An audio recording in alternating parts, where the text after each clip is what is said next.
ಹೆಚ್ಚಾಗಿ ತಿನ್ನಬೇಕು ಅನ್ಸೋದು, ಹೆಚ್ಚಾಗಿ ಯೂರಿನ್ ಪಾಸ್ ಮಾಡಬೇಕು ಅನ್ಸೋದು, ಹೆಚ್ಚಾಗಿ ನೀರು ಕುಡಿಬೇಕು ಅಂತ ಯೂಶಲಿ ನಾರ್ಮಲ್ ಗರ್ಭಾವಸ್ಥೆಯಲ್ಲಿ ಇರ್ತದೆ. ಅದು ಡಯಾಬಿಟಿಸ್ ಇದ್ದವರಿಗೆ ಅಷ್ಟೇ ಇರುತ್ತೆ ಅಂತ ಅಲ್ಲ. ಅಥವಾ ಮಧುಮೇಹ ಮುಂಚೆನೆ ಪ್ರೆಗ್ನೆನ್ಸಿಯಲ್ಲಿ ಬಂದಿತ್ತು ಅಂದ್ರೆ ಈ ಪ್ರೆಗ್ನೆನ್ಸಿ ಎರಡನೇ ಪ್ರೆಗ್ನೆನ್ಸಿಯಲ್ಲಿ ಅದು ಬರುವ ಚಾನ್ಸಸ್ ಸ್ವಲ್ಪ ಜಾಸ್ತಿ ಇರ್ತದೆ.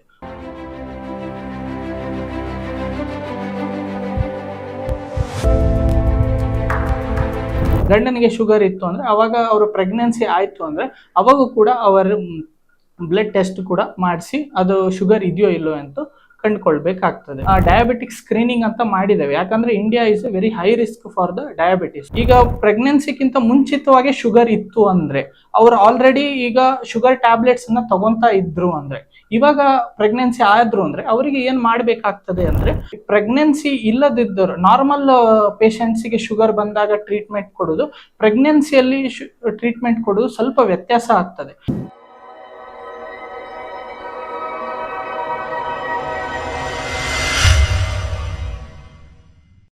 Doctor Nitesh C. ನಾನು ಶ್ರೀ ಅಭಿನವ ವಿದ್ಯಾತೀರ್ಥ ಮಲ್ಟಿ ಸ್ಪೆಷಾಲಿಟಿ ಹಾಸ್ಪಿಟಲಲ್ಲಿ ಕನ್ಸಲ್ಟೆಂಟ್ ಆಬ್ಸ್ಟೆಟಿಷಿಯನ್ ಗೈನಕಾಲಜಿಸ್ಟ್ ಹಾಗೂ ಲ್ಯಾಪ್ರೋಸ್ಕೋಪಿಕ್ ಸರ್ಜನ್ ಆಗಿ ಕಾರ್ಯನಿರ್ವಹಿಸುತ್ತಿದ್ದೇನೆ. ಇವತ್ತಿನ ಟಾಪಿಕ್ ಬಂದ್ಬಿಟ್ಟು ಡಯಾಬಿಟಿಸ್ ಇನ್ ಪ್ರೆಗ್ನೆನ್ಸಿ ಅಥವಾ ಮಧುಮೇಹ ಪ್ರೆಗ್ನೆನ್ಸಿ ಗರ್ಭಾವಸ್ಥೆಯಲ್ಲಿ ಮಧುಮೇಹ ಬಂದರೆ ಏನೇನಾಗ್ತದೆ ಎಂಬುದು. ಸೊ ಡಯಾಬಿಟಿಸ್ ಅನ್ನೋದು ಎರಡು ಥರ ಬರ್ತದೆ ಪ್ರೆಗ್ನೆನ್ಸಿ ಒಳಗೆ. ಒಂದು ಜೆಸ್ಟೇಷನಲ್ ಡಯಾಬಿಟಿಸ್ ಅಂತ, ಅಂದರೆ ಪ್ರೆಗ್ನೆನ್ಸಿ ಒಳಗೆ ಡಯಾಬಿಟಿಸ್ ಬಂದರೆ ಅದನ್ನು ಜೆಸ್ಟೇಷನಲ್ ಡಯಾಬಿಟಿಸ್ ಅಂತ ಕರಿತೇವೆ. ಇನ್ನೊಂದು ಪ್ರೀ ಜೆಸ್ಟೇಷನಲ್ ಡಯಾಬಿಟಿಸ್ ಅಂತ, ಅಂದರೆ ಅವರು ಪ್ರೆಗ್ನೆನ್ಸಿಗಿಂತ ಮುಂಚೆನೇ ಅವರಿಗೆ ಶುಗರ್ ಇತ್ತು ಅಂದರೆ ಮಧುಮೇಹ ಇತ್ತು ಅಂದರೆ ಅದನ್ನು ಪ್ರೀ ಜೆಸ್ಟೇಷನಲ್ ಡಯಾಬಿಟಿಸ್ ಅಂತ ಕರಿತೇವೆ. ಸೊ ಈಗ ಪ್ರೆಗ್ನೆನ್ಸಿ ಒಳಗೆ ಇದು ಶುಗರ್ ಬಂತು ಅಂತ ಆಯಿತು ಅಂದರೆ ಅದನ್ನು ನಾವು ಜೆಸ್ಟೇಷನಲ್ ಡಯಾಬಿಟಿಸ್ ಅಂತ ಹೇಳಬೇಕಾಗ್ತದೆ. ಮಧುಮೇಹದ ಲಕ್ಷಣಗಳು ಪ್ರೆಗ್ನೆನ್ಸಿ ಒಳಗೂ ಮತ್ತೆ ಪ್ರೆಗ್ನೆನ್ಸಿಗಿಂತ ಮುಂಚೆ ಇರೋದಕ್ಕೂ ವ್ಯತ್ಯಾಸ ಉಂಟು. ಸೊ ಈ ಪ್ರೆಗ್ನೆನ್ಸಿ ಒಳಗೆ ಯೂಶಲಿ ಪ್ರೆಗ್ನೆನ್ಸಿ ಇಲ್ಲದೆ ಇರೋರಿಗೆ, ಹಾಗೆ ನಮ್ಮಂಥವ್ರಿಗೆ ನಾರ್ಮಲ್ ಆಗಿ ಇದ್ದವರಿಗೆ ಮಧುಮೇಹ ಹೇಗೆ ಸಿಂಪ್ಟಮ್ಸ್ ಬರ್ತದೆ ಅಂದರೆ ಪಾಲಿಫೇಜಿಯಾ, ಪಾಲಿಡಿಪ್ಸಿಯಾ, ಪಾಲಿಯೂರಿಯಾ ಅಂತ ಕರಿತೀವಿ. ಅಂದರೆ ಹೆಚ್ಚಾಗಿ ತಿನ್ನೋದು, ಹೆಚ್ಚಾಗಿ ನೀರು ಕುಡಿಯೋದು, ಹೆಚ್ಚಾಗಿ ಯೂರಿನ್ ಪಾಸ್ ಮಾಡೋದು, ಆ ಥರದ್ದೆಲ್ಲ ಯೂಶಲಿ ಪ್ರೆಗ್ನೆನ್ಸಿ ಇಲ್ಲದವರಿಗೆ, ನಾರ್ಮಲ್ ವಯಸ್ಕರಿಗೆ ಬರುವಂಥದ್ದು ಅದು ಇದು ಡಯಾಬಿಟೀಸ್ನ ಸಿಂಪ್ಟಮ್ಸ್ ಆಗ್ತದೆ. ಬಟ್ ಪ್ರೆಗ್ನೆನ್ಸಿ ಒಳಗೆ ಹಾಗಲ್ಲ. ಪ್ರೆಗ್ನೆನ್ಸಿ ಒಳಗೆ ಯೂಶಲಿ ನಾರ್ಮಲ್ ಆಗೇನೆ ನಿಮಗೆ ಹೆಚ್ಚಾಗಿ ತಿನ್ನಬೇಕು ಅನ್ಸೋದು, ಹೆಚ್ಚಾಗಿ ಯೂರಿನ್ ಪಾಸ್ ಮಾಡಬೇಕು ಅನ್ಸೋದು, ಹೆಚ್ಚಾಗಿ ನೀರು ಕುಡಿಬೇಕು ಅಂತ ಯೂಶಲಿ ನಾರ್ಮಲ್ ಗರ್ಭಾವಸ್ಥೆಯಲ್ಲಿ ಇರ್ತದೆ. ಅದು ಡಯಾಬಿಟಿಸ್ ಇದ್ದವರಿಗೆ ಅಷ್ಟೇ ಇರುತ್ತೆ ಅಂತ ಅಲ್ಲ. ಅದಕ್ಕಾಗಿ ನಾವು ಪ್ರೆಗ್ನೆನ್ಸಿ ಆದವರಿಗೆ ಮುಂಚೆಗೆ ಡಯಾಬಿಟಿಕ್ ಸ್ಕ್ರೀನಿಂಗ್ ಅಂತ ಮಾಡ್ತೇವೆ. ಅಂದ್ರೆ ಅದನ್ನ ಸಿಂಪ್ಟಮ್ಸ್ ಅಂತ ಏನು ಬರುವುದಿಲ್ಲ, ಅದು ನಾವು ಸ್ಕ್ರೀನಿಂಗ್ ಅಂದ್ರೆ ಬ್ಲಡ್ ಟೆಸ್ಟ್ ಮೂಲಕ ಅವರಿಗೆ ಶುಗರ್ ಇದೆಯೋ ಇಲ್ಲೋ ಅಂತ ತಿಳಿದುಕೊಳ್ಳೋದಕ್ಕೆ ಬ್ಲಡ್ ಟೆಸ್ಟ್ ಮಾಡಬೇಕಾಗ್ತದೆ. ಯಾರ್ಯಾರಿಗೆ ಈ ಪ್ರೆಗ್ನೆನ್ಸಿಯಲ್ಲಿ ಸ್ವಲ್ಪ ಡೌಟ್ ಇರ್ತದೆ, ಅಂದ್ರೆ ನಮಗೆ ಶುಗರ್ ಇರಬಹುದು ಅಂತ ಯಾರ್ಯಾರಿಗೆ ಅನಿಸ್ತದೆ ಅಂತ ಹೇಳಕ್ಕೆ ಅದಕ್ಕೆ ನಾವು ರಿಸ್ಕ್ ಫ್ಯಾಕ್ಟರ್ಸ್ ಅಂತ ಕರಿತೀವಿ. ಅಂದ್ರೆ ಯಾರ್ಯಾರಿಗೆ ಶುಗರ್ ಬರುವ ಚಾನ್ಸಸ್ ಇರ್ತದೆ ಅಂತ. ಹೆಚ್ಚಾಗಿ ಇದು ಹೋದ ಪ್ರೆಗ್ನೆನ್ಸಿ ಅಥವಾ ಒಂದು ಸರಿ ಪ್ರೆಗ್ನೆನ್ಸಿ ಆದಾಗ ಅವರಿಗೆ ಏನಾದ್ರು ಶುಗರ್ ಇತ್ತು ಅಥವಾ ಮಧುಮೇಹ ಮುಂಚೆನೆ ಪ್ರೆಗ್ನೆನ್ಸಿಯಲ್ಲಿ ಬಂದಿತ್ತು ಅಂದ್ರೆ ಈ ಪ್ರೆಗ್ನೆನ್ಸಿ ಎರಡನೇ ಪ್ರೆಗ್ನೆನ್ಸಿಯಲ್ಲಿ ಅದು ಬರುವ ಚಾನ್ಸಸ್ ಸ್ವಲ್ಪ ಜಾಸ್ತಿ ಇರ್ತದೆ.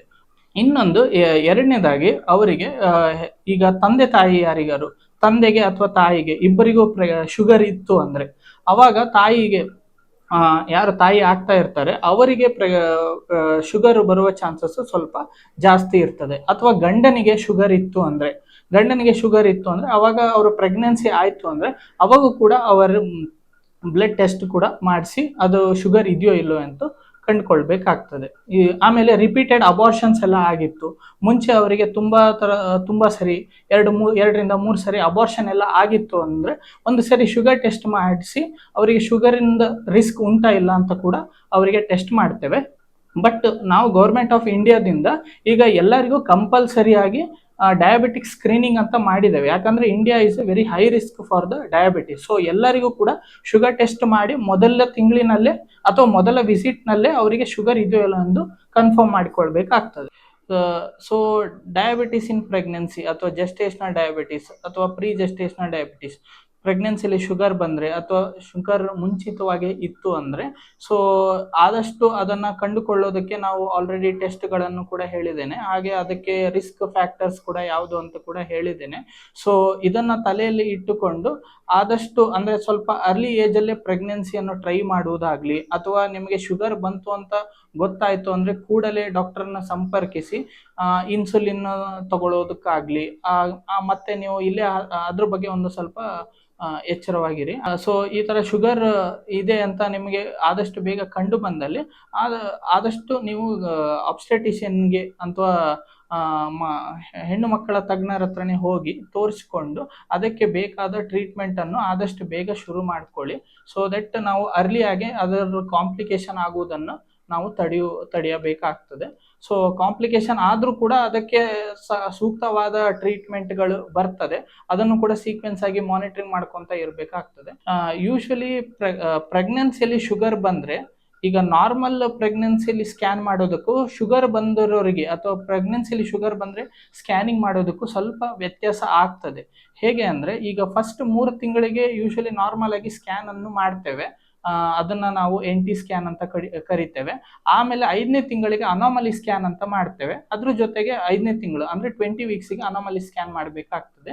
ಮತ್ತು 24 ವೀಕ್ಸಿಗೆ ಒಂದು ಫೀಟಲ್ ಎಕೋ ಅಂತ ಮಾಡಿಸ್ಬೇಕಾಗ್ತದೆ. ಫೀಟಲ್ ಎಕೋ ಅಂದರೆ ಮಗುವಿನ ಹಾರ್ಟನ್ನು ಡೀಟೇಲ್ ಆಗಿ ಸ್ಟಡಿ ಮಾಡುವುದು, ಅದನ್ನು ಕೂಡ 24 ವೀಕ್ಸಲ್ಲಿ ಮಾಡಿಸಿದರೆ ಒಳ್ಳೆಯದು. ಅದಾದ ಮೇಲೆ ನೀವು ಶುಗರ್ ಕಂಟ್ರೋಲ್ ಇತ್ತು ಅಂತ ಆದರೆ 4 ವಾರಕ್ಕೊಮ್ಮೊಮ್ಮೆ ಸ್ಕ್ಯಾನ್ ಅನ್ನು ಮಾಡಿಸಿ ಗ್ರೋತ್ ಅನ್ನು ಮಾನಿಟರ್ ಮಾಡಬೇಕಾಗ್ತದೆ ಮಗುವಿಂದು. ಅಕಸ್ಮಾತ್ ಶುಗರ್ ಅನ್ಕಂಟ್ರೋಲ್ಡ್ ಇತ್ತು ಅಂದರೆ, ಸೊ ಶುಗರಿಗೆ ತಕ್ಕ ಹಾಗೆ 2 ವಾರಕ್ಕೂ ಅಥವಾ 1 ವಾರಕ್ಕೂ ಕೂಡ ನಿಮಗೆ ಸ್ಕ್ಯಾನಿನ ಅವಶ್ಯಕತೆ ಬೀಳಬಹುದು. ಗರ್ಭಾವಸ್ಥೆಯಲ್ಲಿ ಈಗ ಶುಗರ್ ಮೊದಲೇ ಈಗ ಬಂತು ಅಂತ ಆಯಿತು ಅಂದರೆ ಹೇಗೆ ಮಾಡಬೇಕಾಗ್ತದೆ, ಇದನ್ನು ನಾವು 2 ಭಾಗವಾಗಿ ವಿಂಗಡಿಸ್ತೇವೆ.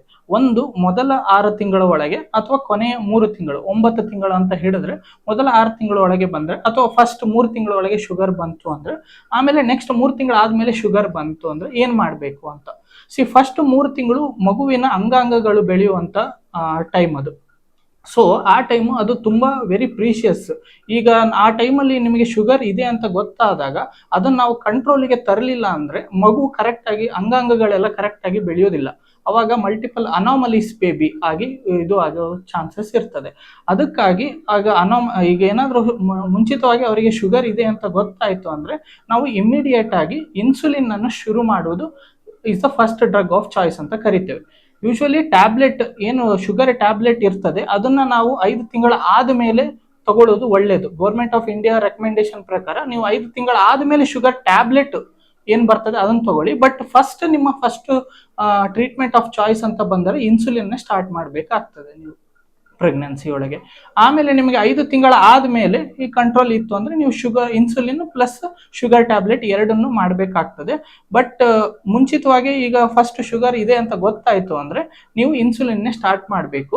ಆಮೇಲೆ ಇನ್ನೊಂದು ಏನಂದರೆ, ಈಗ ಪ್ರೆಗ್ನೆನ್ಸಿಗಿಂತ ಮುಂಚಿತವಾಗಿ ಶುಗರ್ ಇತ್ತು ಅಂದರೆ ಅವರು ಆಲ್ರೆಡಿ ಈಗ ಶುಗರ್ ಟ್ಯಾಬ್ಲೆಟ್ಸನ್ನು ತಗೊತಾ ಇದ್ರು ಅಂದರೆ, ಇವಾಗ ಪ್ರೆಗ್ನೆನ್ಸಿ ಆದ್ರು ಅಂದರೆ ಅವರಿಗೆ ಏನು ಮಾಡಬೇಕಾಗ್ತದೆ ಅಂದರೆ, ಒಂದು ಅವರು ಶುಗರ್ ಟ್ಯಾಬ್ಲೆಟ್ ತಗೊತಾ ಇದ್ರೆ ಅದನ್ನು ನಿಲ್ಲಿಸಿ ಇನ್ಸುಲಿನ್ಗೆ ಶಿಫ್ಟ್ ಮಾಡಬೇಕಾಗ್ತದೆ.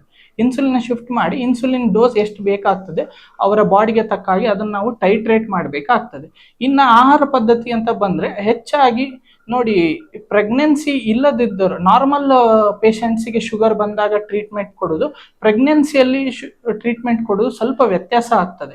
ನಾರ್ಮಲ್ ಇದ್ರೊಳಗೆ ಈಗ ತುಂಬ ಜನ ಡಯಟ್ ಅಂತ ಮಾಡ್ತಾರೆ, 12 ಗಂಟೆ ಉಪವಾಸ ಇರ್ತಾರೆ, ಫಾಸ್ಟಿಂಗ್ ಮಾಡ್ತಾನೆ ಅಂತ ಇದು ಮಾಡ್ತಾರೆ. ಅಥವಾ ನಾನು ಶುಗರನ್ನು ತಿನ್ನೋದೇ ಇಲ್ಲ, ರೈಸ್ ತಿನ್ನೋದೇ ಇಲ್ಲ, ಆದಷ್ಟು ನಾನು ಪ್ರೋಟೀನ್ ಅಥವಾ ಫ್ಯಾಟ್ ಕಂಟೆಂಟನ್ನೇ ಸ್ವಲ್ಪ ಜಾಸ್ತಿ ತಿಂತೇನೆ ಅಂತ ಇರ್ತಾರೆ. ಬಟ್ ಪ್ರೆಗ್ನೆನ್ಸಿಯಲ್ಲಿ ಹಾಗೆ ಆಗುದಿಲ್ಲ. ನೀವು ಎಲ್ಲ ಶುಗರನ್ನು ಬಿಟ್ಟು ಅಥವಾ 12 ತಾಸೆಲ್ಲ ಉಪವಾಸ ಇದ್ದು ಇಂಟರ್ಮಿಟೆಂಟ್ ಫಾಸ್ಟಿಂಗ್ ಅಂತೆಲ್ಲ ಕರಿತೇವೆ, ಅದು ಪ್ರೆಗ್ನೆನ್ಸಿಯಲ್ಲಿ ಕಷ್ಟ ಆಗ್ತದೆ. ಯಾಕಂದ್ರೆ ಮಗುವಿಗೆ ಪ್ರತಿ ಗಂಟೆಗೂ ನಿಮಗೆ ಶುಗರ್ ಹೋಗ್ತಾನೆ ಇರ್ತದೆ ಮಗುವಿಗೆ ಇದ್ರ ಬ್ಲಡ್ ಮುಖಾಂತರ. ಸೊ ನೀವು ಫಾಸ್ಟಿಂಗ್ ಮಾಡೋದ್ರಿಂದ ನಿಮಗೂ ಕಳವಳ ಆಗ್ತದೆ, ಆಮೇಲೆ ಅದು ಮಾಡ್ಲಿಕ್ಕೂ ಕೂಡ ಸ್ವಲ್ಪ ಕಷ್ಟ ಆಗ್ತದೆ.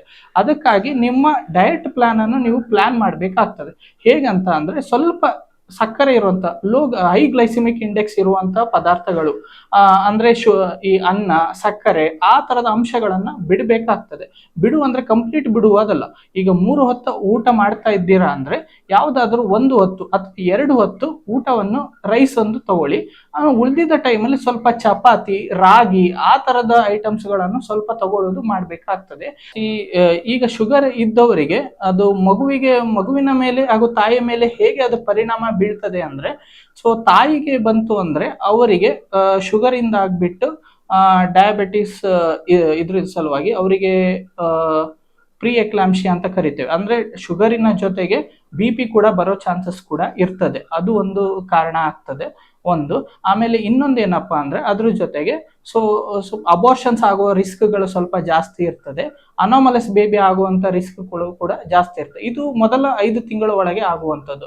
ಇನ್ನು 5 ತಿಂಗಳ ನಂತರ ಆಗುವಂಥದ್ದು ಏನಂದ್ರೆ ಮಗುವಿಗೆ ಬಂತು ಅಂದ್ರೆ ಮಗುವಿಗೆ ಮ್ಯಾಕ್ರೋಸಮಿಕ್ ಬೇಬಿ ಅಂತ ಕರಿತೀವಿ. ಅಂದ್ರೆ ಮಗು ಸ್ವಲ್ಪ ದೊಡ್ಡ ಸೈಜ್ ಆಗಿ ಬೆಳೆಯುವಂಥದ್ದು ಚಾನ್ಸಸ್ ಇರ್ತದೆ. ಅಂದ್ರೆ 4 kg 4.5 kg ಜಾಸ್ತಿ ಆಗಿ ಬೆಳೆಯುವಂತ ಸಂದರ್ಭ ಬರ್ತದೆ. ಆಮೇಲೆ ಅದು ನಿಮಗೆ ಡೆಲಿವರಿ ಟೈಮಲ್ಲಿ ಸ್ವಲ್ಪ ಡೆಲಿವರಿಗೆ ಇದು ಮಾಡ್ಬೋದು, ತೊಂದರೆ ಆಗ್ತದೆ. ಅದು ಹೇಗೆ ಅಂದ್ರೆ, ಸೊ ಈಗ ಏನಾರು ಅನ್ಕಂಟ್ರೋಲ್ ಶುಗರ್ ಇತ್ತು ಅಂದ್ರೆ ಅವರಿಗೆ ನಾರ್ಮಲ್ ಟ್ರಯಲ್ ಆಫ್ ಲೇಬರ್ ಏನಾರು ಕೊಟ್ವಿ ಅಂತ ಆಯ್ತು ಅಂದ್ರೆ ಆ ಡೆಲಿವರಿ ಟೈಮಲ್ಲಿ ಮಗು ಅಟಿಯುವಂತ ಚಾನ್ಸಸ್ ಇರ್ತದೆ. ಅಂದ್ರೆ ಮಗು ಪ್ರಾಪರ್ ಡೆಲಿವರಿ ಆಗುದಿಲ್ಲ. ಸೊ ಅದನ್ನು ನಾವು ಶೋಲ್ಡರ್ ಡಿಸ್ಟೋಷಿಯಾ ಅಂತ ಕರಿತೇವೆ. ಸೊ ಅದು ಡೆಲಿವರಿ ಟೈಮಲ್ಲಿ ಅದೊಂದು ಪ್ರಾಬ್ಲಮ್ ಆಗೋ ಚಾನ್ಸಸ್ ಇರ್ತದೆ. ಆಮೇಲೆ ಇನ್ನೊಂದು ಏನಂದ್ರೆ ಇದು ಮೆಟರ್ನಲ್ ಸೆಪ್ಸಿಸ್ ಅಂತಾನು ಕರಿತೇವೆ. ಅಂದ್ರೆ ಡೆಲಿವರಿ ಆದ್ಮೇಲೆ ತಾಯಿಗೆ ಇನ್ಫೆಕ್ಷನ್ ರಿಸ್ಕ್ ಸ್ವಲ್ಪ ಜಾಸ್ತಿ ಇರ್ತದೆ. ಆಮೇಲೆ ಇನ್ನೊಂದು PPH ಅಂತ ಕರಿತೇವೆ, ಪೋಸ್ಟ್ ಪಾರ್ಟಮ್ ಹೆಮರೇಜ್. ಅಂದ್ರೆ ರಕ್ತಸ್ರಾವ ಕೂಡ ಸ್ವಲ್ಪ ಜಾಸ್ತಿ ಹೋಗೋದು ಕೂಡ ಇರ್ತದೆ. ಸೊ ಇದನ್ನೆಲ್ಲದನ್ನು ಗಮನದಲ್ಲಿ ಇಟ್ಟುಕೊಂಡು ಈಗ ಮಗುವಿನ ವೆಯ್ಟ್ 4 ಅಥವಾ 4.5 kg ಮೇಲೆ, ನಿಮಗೆ 9 ತಿಂಗಳಾದಾಗ 4.5 kg ಮೇಲೆ ಇತ್ತು ಅಂದ್ರೆ ಸಿಸೇರಿಯನ್ ಆಪ್ಷನ್ಸ್ ಯೂಶುವಲಿ ಕೊಡ್ತೇವೆ. ಟ್ರಯಲ್ ಲೇಬರ್ ಕೊಟ್ವಿ ಅಂದ್ರೆ ಅದು ಶೋಲ್ಡರ್ ಡಿಸ್ಟೋಷಿಯಾದ ಪ್ರಾಬ್ಲಮ್ ಆಗೋ ಚಾನ್ಸಸ್ ಇರ್ತದೆ.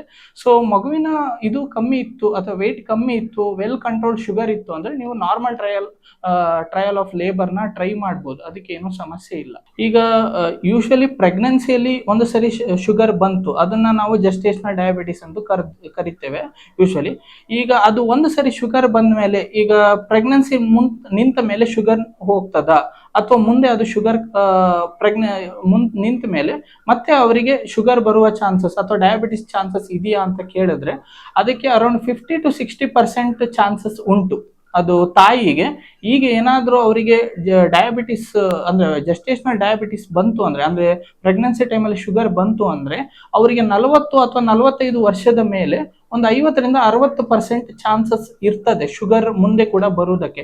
ಅದಕ್ಕಾಗಿ ಅವರು ತಮ್ಮ ಡಯಟ್ ಹ್ಯಾಬಿಟ್ ಅನ್ನ ಕಂಟ್ರೋಲ್ ಮಾಡ್ಕೋಬೇಕಾಗ್ತದೆ ಹಾಗೂ ಈ ಮುನ್ನೆಚ್ಚರಿಕೆ ಕ್ರಮವನ್ನು ಕೂಡ ತೆಗೆದುಕೊಳ್ಳಬೇಕಾಗ್ತದೆ. ಯೂಶುವಲಿ ಈಗ ಪ್ರೆಗ್ನೆನ್ಸಿ ಈಗಿನ ಟ್ರೆಂಡ್ ನೋಡಿದ್ರೆ ಯೂಶುವಲಿ ಸ್ವಲ್ಪ ಲೇಟ್ ಪ್ರೆಗ್ನೆನ್ಸಿ 30-35 ವರ್ಷದ ಮೇಲೆ ಪ್ರೆಗ್ನೆನ್ಸಿ ಎಲ್ಲ ಆಗ್ತಾ ಇದ್ದಾರೆ. ಸೊ ಅದು ಒಂದು ಕಾರಣ ಆಗ್ತದೆ. ನೀವು ಲೇಟ್ ಏಜಸ್ ಅಲ್ಲಿ ಪ್ರೆಗ್ನೆನ್ಸಿ ಟ್ರೈ ಮಾಡಿದ್ರೆ ಅಥವಾ ಕನ್ಸೀವ್ ಆದ್ರೆ, especially like late 30-35 years age ಮೇಲೆ ನೀವು ಕನ್ಸೀವ್ ಆದ್ರೆ ಅವಾಗ ನಿಮಗೆ ಶುಗರ್ ಬರೋ ರಿಸ್ಕ್ ಸ್ವಲ್ಪ ಜಾಸ್ತಿನೇ ಇರ್ತದೆ. ಅವಾಗ ನೀವು ಅರ್ಲಿ ಸ್ಕ್ರೀನಿಂಗ್ ಮಾಡಿ ಅದನ್ನ ಕಂಡುಕೊಳ್ಳಬೇಕಾಗ್ತದೆ. ಇದೇ ತರ ನಿಮಗೆ ಹಲವಾರು ಮಾಹಿತಿ ಪ್ರೆಗ್ನೆನ್ಸಿ ಬಗ್ಗೆ ಹಾಗೂ ಹೆಣ್ಣು ಮಕ್ಕಳ ಆರೋಗ್ಯದ ಬಗ್ಗೆ ಹಾಗೂ ಮಗುವಿನ ಆರೋಗ್ಯದ ಬಗ್ಗೆ ತಿಳಿದುಕೊಳ್ಳಬೇಕಾದ್ರೆ ಪ್ರತಿ ವಾರವೂ ನಿಮಗೆ ವೈದ್ಯಕೀಯ ಸಲಹೆ ಎಂಬ ಕಾರ್ಯಕ್ರಮದಲ್ಲಿ ನಾವು ಭೇಟಿಯಾಗುತ್ತೇವೆ. ನಮಸ್ಕಾರ.